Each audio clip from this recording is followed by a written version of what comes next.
तिळगुळाची वडी बनवताना बऱ्याच वेळेस काय होतं, ती फार कडक होते किंवा कधी कधी इतकी नरम होते की त्याच्या वड्याच पडत नाहीत.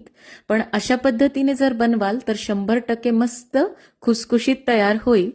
तर मी 1 वाटी तीळ घेऊन आधी मंद गॅसवर भाजून घेतले, नंतर त्याच कढईत शेंगदाणे घातले आणि याला पण मंद गॅसवर भाजून घेतलं. शेंगदाण्याचं साल काढून आता मिक्सरमधून फिरून घ्यायचंय. नंतर त्याच मिक्सरच्या भांड्यात आता तीळ घालूया. तीळ मात्र बंद चालू करत फिरून घ्यायचे, म्हणजे याला तेल सुटत नाही. 1 चमचा वेलची पूड, 1 चमचा सुंठ पावडर घातली तर मस्त असं सुटसुटीत मिश्रण तयार झालंय. आता कढईमध्ये 1 छोटा चमचा तूप घालायचं आणि 2 वाटी गूळ घालूया. तर गूळ मी इथे साधाच घेतला आहे, चिक्कीचा गूळ घ्यायचा नाही. मेल्ट झाला की लगेच हे मिश्रण घालायचंय.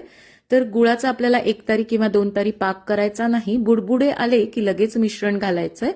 3 ते 4 मिनिटात असा छान गोळा तयार होतो. आता लगेच तुपाने ग्रीस केलेल्या प्लेटमध्ये घालूया आणि पसरून घ्यायचंय. थोडंसं सेट झाल्यानंतर असं मार्किंग करून घ्यायचंय.